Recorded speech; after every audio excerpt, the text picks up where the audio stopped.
कंकाल का रहस्य। चौरा गांव के खेतों में इन दिनों खुदाई का काम चल रहा था। असल में इसी गांव से होकर एक अच्छी सड़क गुजरनी थी, इसलिए यहाँ खुदाई शुरू की गई थी। अचानक एक दिन खुदाई करने वाली मशीन से कुछ टकराता है। बाद में जब खोजबीन की जाती है तो वहाँ से 2 कंकाल मिलते हैं। पुलिस गांव के लोगों से पूछताछ शुरू करती है। आप लोगों को क्या लगता है ये किसके कंकाल हो सकते हैं? अरे साहब, हमें क्या पता ये किसके कंकाल है, आप ही लोग पता लगाइए। हम लोग तो बहुत ज्यादा डरे हुए हैं। हाँ, हमारी फॉरेंसिक टीम अभी आ रही है। ये बताओ कि इस गांव के रहने वाला कोई जोड़ा गायब तो नहीं ना? क्योंकि शुरुआती जांच में तो ये बात सामने आ रही है कि एक कंकाल किसी पुरुष का है तो एक किसी महिला का। साहब, हमें तो बहुत डर लग रहा है। ऐसे कंकाल मिलने का मतलब गांव के आसपास ही किसी की हत्या हुई है या फिर किसी को जलाकर मार डाला गया है। हाँ साहब, हम अपने परिवार को लेकर बहुत ही ज्यादा परेशान हैं। देखिए, आप लोगों की परेशानी हम समझ सकते हैं, लेकिन आप लोगों को पुलिस का सहयोग करना होगा, क्योंकि आपके सहयोग के बगैर हम ये पता नहीं लगा सकते हैं कि आखिर ये किसके कंकाल है और इनकी हत्या किसने की। ठीक है साहब, गांव के लोग आपका पूरा सहयोग करेंगे। हाँ साहब, पूरा सहयोग करेंगे। तो फिर ठीक है, हम अपनी जांच शुरू कर देते हैं। कुछ दिन बाद जांच रिपोर्ट आ जाती है। पता चलता है कि ये कंकाल करीब 20 साल पुराने हैं, यानी 20 साल पहले किसी जोड़े की हत्या कर शव को यहाँ पर दबा दिया गया था। इंस्पेक्टर राघव, ये बताओ कि 20 साल पहले की मर्डर मिस्ट्री क्या अब सुलझ सकती है? हाँ सर, क्यों नहीं, लेकिन अब सबूत और गवाह काफी मिट गए होंगे। मुश्किल तो होगी, लेकिन शायद किसी परिवार को इंसाफ मिल सके। इंस्पेक्टर राघव, आप बिल्कुल सही कह रहे हैं। किसी परिवार को तो इंसाफ मिलेगा ही और किसी को उसके किए की सजा भी मिलेगी। जी सर, मैंने तो जांच शुरू भी कर दी है। 20 साल पहले इस गांव के 2 जोड़े अचानक कहीं गायब हो गए थे। मैंने दोनों ही परिवारों के बाकी के सदस्यों से बातचीत शुरू की तो उन्होंने बताया कि उनके बच्चे शहर गए थे, लेकिन आज तक वापस नहीं लौटे हैं। लेकिन ये दोनों शव किस परिवार के सदस्यों के हैं, ये कैसे पता चल सकेगा? सर, मैंने डीएनए टेस्ट करवा लिया है। आज शाम तक इसकी रिपोर्ट भी आ जाएगी। अच्छा, ठीक है। उसी शाम को सर, डीएनए रिपोर्ट के मुताबिक ये दोनों ही लाशें चौरा गांव के रहने वाले प्रधान सुल्तान सिंह के बेटे और बहू की है। लेकिन इनकी हत्याएं किसने की है, ये कैसे पता लगेगा? इसी का तो पता लगाने की कोशिश में जुटा हूँ सर। आज सुल्तान सिंह से मिलने भी जा रहा हूँ। मेरा बेटा और बहू तो मेरे लिए सिर्फ यादों में ही रह गए थे। हमें उनकी लाशें तक नहीं मिल सकी थी। आज 20 साल बाद उनके कंकाल मिले हैं। मैं अब किसके लिए जीऊं?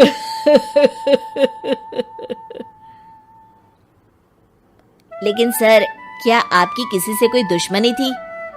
अपने बेटे बहू की हत्या के लिए आप किसे जिम्मेदार मान रहे हैं? अब मैं किसका नाम बोलूं? मेरी तो किसी से दुश्मनी नहीं थी, बस मेरे बेटे बहू को कोई वापस ला पाता।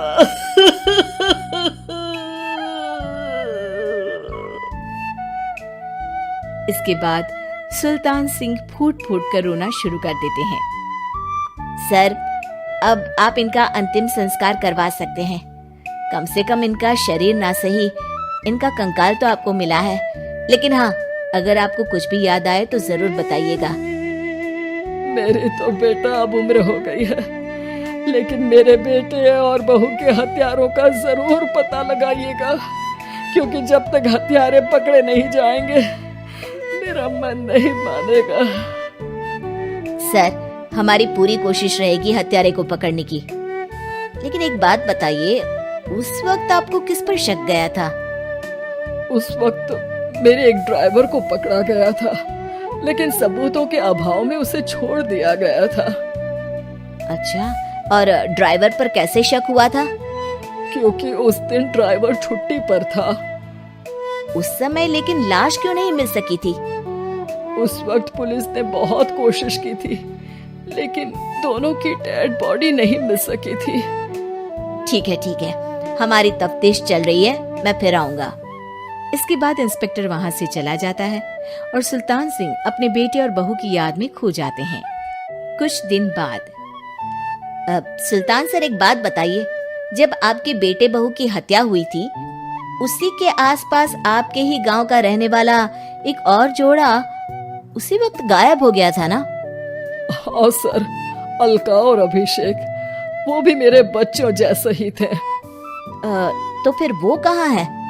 उनका भी आज तक पता नहीं चल सका, लेकिन बताते हैं कि कुछ साल पहले अभिषेक को गांव के ही किसी आदमी ने मुंबई में देखा था, लेकिन फिर वो गायब हो गया।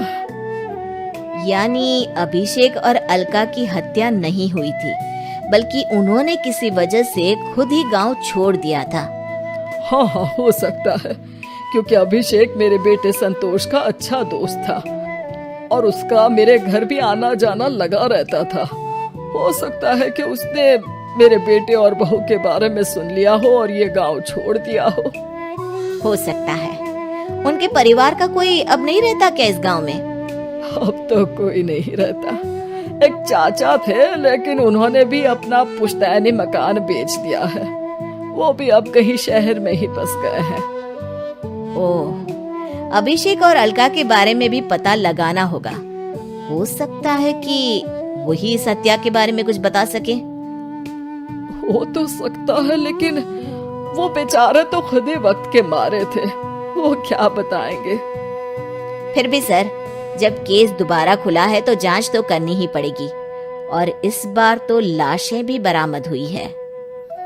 कुछ दिन तक लगातार तफ्तीश चलती रही। एक दिन थाने से सुल्तान सिंह को फोन आता है। हाँ, कौन बोल रहा है? सर, मैं कांस्टेबल तुलाराम बोल रहा हूँ थाने से। आपको थाने आना पड़ेगा। थाने? लेकिन क्यों? सर, किसी की पहचान करवानी है। अच्छा ठीक है, मैं दोपहर तक पहुंचता हूँ। सुल्तान सिंह दोपहर में थाने पहुंचता है। कई पुलिस के अधिकारी वहां मौजूद रहते हैं। सर, आपके बेटे की हत्या का रहस्य आज शायद सुलझ जाए। अच्छा इंस्पेक्टर राघव, पर वो कैसे? सर, उस आदमी को देखिए, क्या वही अभिषेक है? सुल्तान सिंह की आंखों में हैरानी से आंसू आ जाते हैं। हाँ सर, यही अभिषेक है।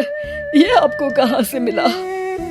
सिर्फ अभिषेक ही नहीं, बल्कि इसकी पत्नी अलका भी इसके साथ है। मैडम, जरा अभिषेक की पत्नी को लाइए।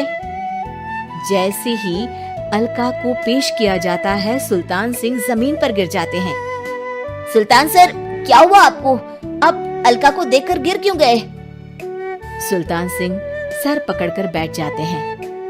ये अलका नहीं, बल्कि ये तो मेरी बहू रितु है। पूरा थाना एक दूसरे का मुंह देखने लगता है। क्या? इसके बाद हर किसी को दो कंकाल और हत्या का रहस्य समझ में आ गया। अभिषेक और रितु ने मिलकर संतोष और अलका की हत्या की थी और लाश को जमीन के नीचे दबा दिया था।